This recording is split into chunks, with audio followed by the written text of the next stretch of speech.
What's up, you guys? We got some interesting fights this week. We got, in our women's flyweight division, Sabina Mazo versus Justine Kish. All jokes aside, I don't really think Justine Kish is all that good, to be completely honest with you. She's probably one of my least favorite women fighters.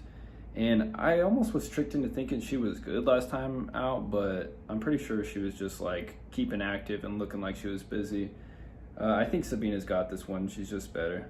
And then in this welterweight fight with Brian Barberena and Anthony Ivy, I kind of want to go with Ivy on this one, but I don't have an official pick yet.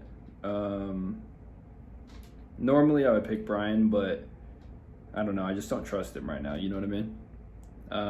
That being said, we're going to move on to the lightweight fight with Frank Camacho and Brock Weaver.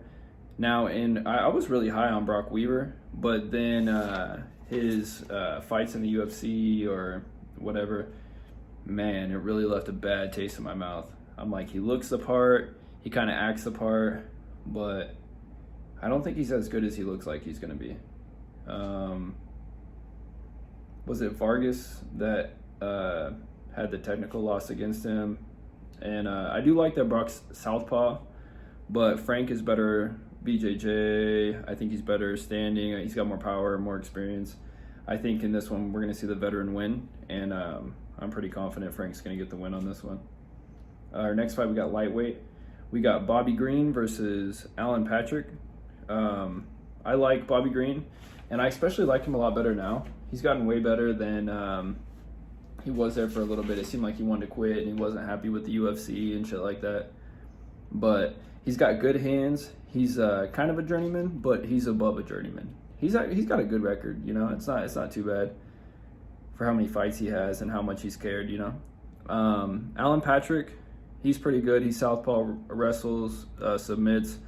I think he's kind of not getting enough credit in this fight. I see a lot of people going Bobby Green. I'm gonna be the guy that goes Alan Patrick on this one. I think he can do it by submission or just kind of manhandle Bobby. But I do think Bobby's better with his hands.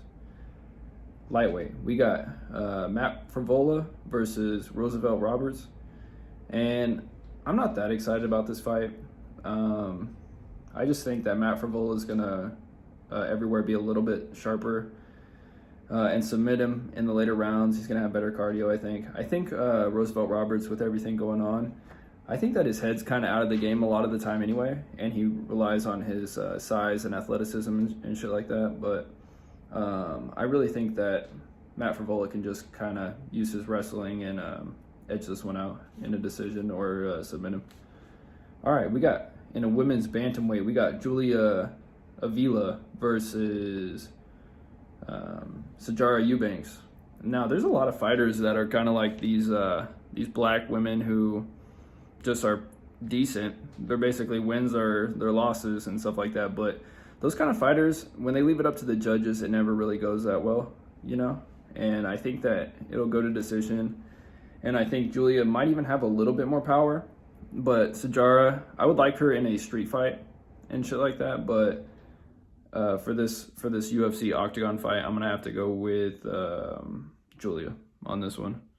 All right, we got Matthew Schnell versus Tyson Nam, and I watched a little bit of tape on both, and I remember Tyson being a little bit better than he was. Then I had him in my head and shit like that. But I like that Matthew's well-rounded. He has good strikes, good takedowns, submission. I think he's just getting hated on because his last fight didn't go his way. You know what I mean? But I think he's got all the attributes too. So I'm going to go with Matthew Schnell on this one.